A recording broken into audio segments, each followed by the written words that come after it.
Hi friends, எல்லாரும் எப்படி இருக்கீங்க? நல்லா இருக்கிறீங்கன்னு நம்புறேன் நானு. ஸோ இன்னைக்கு நம்ம கிராமர் பார்ட் என்ன பார்க்க போகிறோம் அப்படின்னு சொன்னால் பார்ட்ஸ் ஆஃப் ஸ்பீச். அதில் வந்து நான் மொத்தம் 8 இருக்குன்னு சொல்லியிருக்கேன். அதில் நம்ம எத்தனை கவர் பண்ணியிருக்கோம்னு பார்க்கலாம். ஃபஸ்ட்டு வந்து நவுன் சொல்லிட்டோம், அடுத்தது ப்ரோனவுன், அடுத்தது வேர்பு, அட்ஜெக்டிவ், அட்வர்ப் முடிச்சிட்டோம். உங்களுக்கு வேணும்னா சொல்லுங்கள், அடுத்தடுத்து போடுற வீடியோவில் இந்த லிங்க் எல்லாம் சேர்த்து நான் வைக்கிறேன். அப்படி இல்லைன்னா நீங்கள் அந்த லிங்க்கில் போய் நீங்களே பார்த்துக்கோங்க. இப்போ நம்ம அடுத்தது பார்க்க போகிறது வந்து ப்ரிப்போசிஷன்ஸ். ப்ரிப்போசிஷன் என்ன அப்படின்னு சொன்னால், ஒரு 2 நவுன் இருக்கிற ஒரு சென்டென்ஸில் அந்த நவுனோட பிளேஸ், அதோட டைம், அதோட மூமெண்ட், டைரக்ஷன் இதெல்லாம் சொல்கிறது தான் ப்ரிப்போசிஷன். அந்த நவுனோட பொசிஷனை சொல்கிறது தான் ப்ரிப்போசிஷன். அதோட டெஃபினிஷன் பார்க்கலாம். Preposition is a word that shows the relationship between a noun or pronoun and another word in the sentence. So இதுதான் ப்ரிப்போசிஷனோட டெஃபினிஷன். இந்த ப்ரிப்போசிஷன் என்னென்ன ஒரு சென்டென்ஸில் என்னென்னலாம் சொல்லும் அப்படின்னு சொல்லி அதுக்கு ஒரு ஃபார்முலா பார்த்தீங்கன்னா ப்ரிப்போசிஷன் ப்ளஸ் நவுன் இல்லாட்டி ப்ரோனவுன். நம்மளுக்கு நவுன்னா என்னன்னு தெரியும், ப்ரோனவுன்னா என்னன்னு தெரியும்.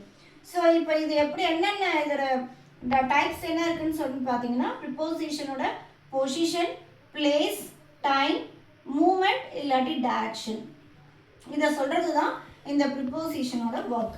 So the book is on the table. So இந்த புக்கு எங்கே இருக்குன்றத அது சொல்லு. இதோட பொசிஷன், இந்த புக்கோட பொசிஷன் எங்க, த book is on the table. இப்போ இந்த ஆன் வந்து preposition.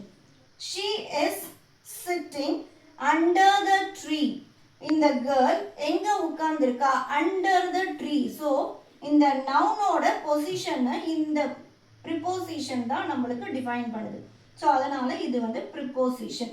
In, on, under, between, through, above, below, behind, இந்த மாதிரி நிறைய வேர்ட் இருக்குது. நான் உங்களுக்கு அடுத்த வீடியோவில் பிளேஸ், டைம், மூமெண்ட், டைரக்ஷன் இதை பற்றி டைப்ஸ் ஆஃப் ப்ரிப்போசிஷன் பற்றி சொல்கிறேன்.